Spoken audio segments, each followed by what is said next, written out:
التلاميذ الأولى بكالوريا اللي غيكون عندهم الريجيونال هاد العام جبت لكم اون برودكسيون écrite produite par deux élèves فيها des expressions اللي ممكن تستعملوهم في d'autres sujets. Donc, sauvegardez la vidéo, partagez-la avec vos camarades et n'oubliez pas bien évidemment de laisser des commentaires. Cette production écrite porte sur la superstition. Shawada. L'introduction, elles ont commencé par à l'instant où nous écrivons ces quelques lignes, des milliers d'individus sont en train de pratiquer la superstition.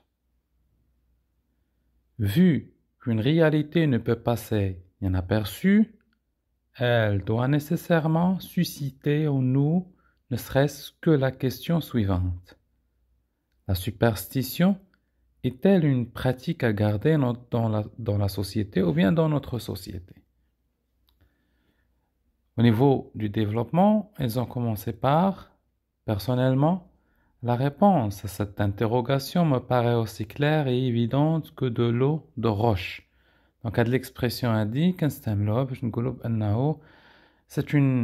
Donc, la réponse de la question, de la problématique est très, très claire.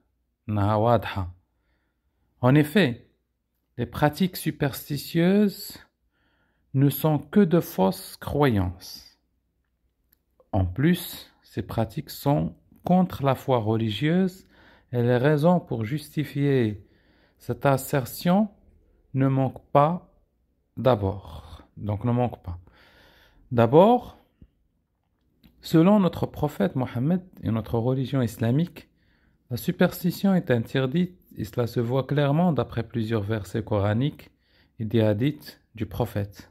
Ensuite, les voyantes ne peuvent ni résoudre le problème de pauvreté, ni le divorce, ni le mariage, ni prévoir l'avenir. Par contre, le seul qui restera le guérisseur, est Dieu. Le généreux, bien évidemment.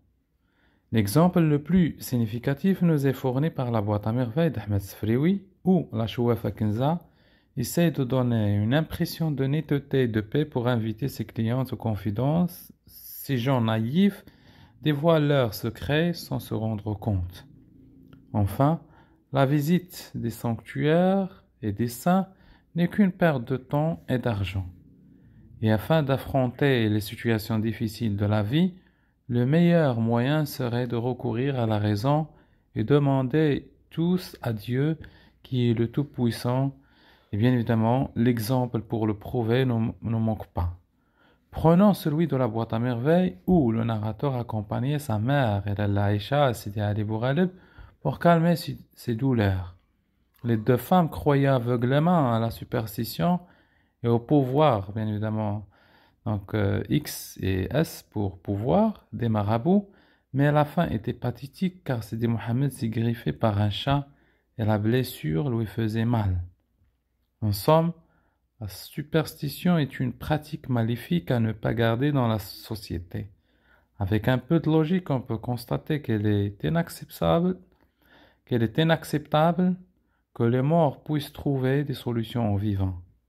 De là, à se poser cette inévitable question, faut-il interdire absolument les pratiques superstitieuses dans notre société? Merci à mes deux élèves Yassir et Mohamed. N'oubliez pas de laisser des commentaires, de vous abonner, bien évidemment, d'enregistrer la vidéo.